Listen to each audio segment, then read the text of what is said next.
Okay, so I did some exercises today and I wanted to show you the videos to help demonstrate the difference between a front, a rear, and a blind cross. So remember, we do crosses because we want to change the dog from being on one side of us to being on the other side of us. Usually that's because we're trying to cue some kind of turn in the course. So let me show you this first one here. This is a front cross. So I'm going to lead out. Nico's coming into the tunnel here, coming around. Watch me. I am moving towards that jump, bringing up my hand. A little wild there, but as Nico comes around, up goes my hand. I'm starting to plant my feet, turn towards her, and then pivot the other direction.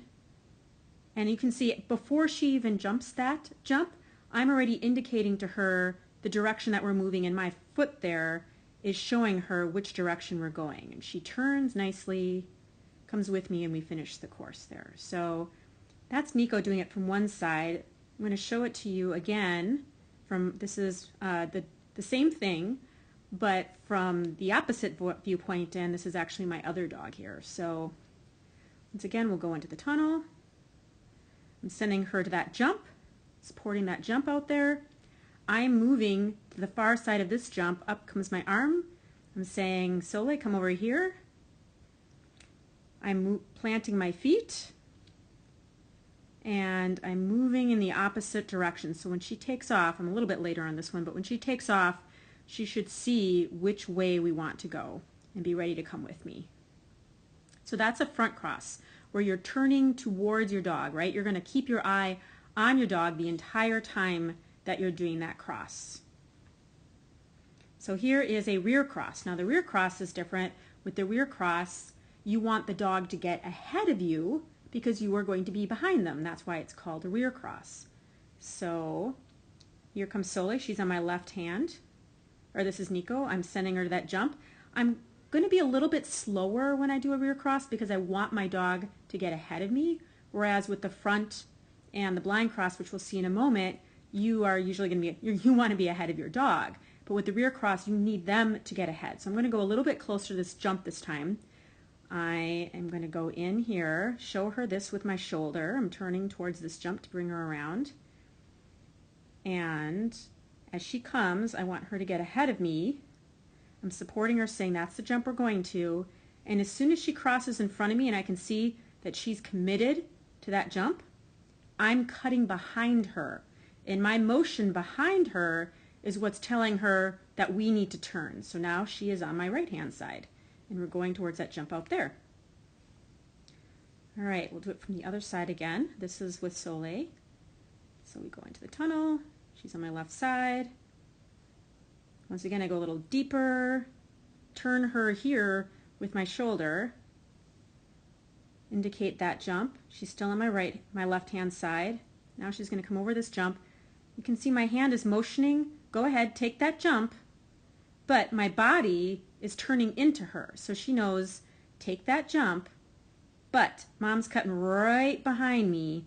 And so look at her head turn. She's learning, oh, I got to go this way because that's the way we're going next. And now she is on my right-hand side. All right, the third common type of cross is the blind cross. So this is where you are ahead of your dog and you don't see them because you are going to be facing away from them, unlike the front cross where you're looking right at them. So we'll get started here, go through the tunnel. I'm getting a little bit more distance, so I'm trusting Nico to take that jump. You know, I said, there's my hand out saying, go take that. She's like, got it. I'm moving right away to the far side of that jump. And my motion is towards it, so she knows I need to go over there. And I'm reaching back with that opposite arm. So here she's on my left side, and now I'm reaching back with that right arm.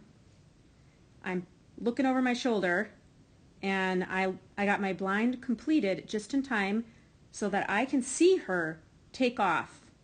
And she knows right away we're going to go in a different direction. So she takes off and is able to land moving in the right direction right away.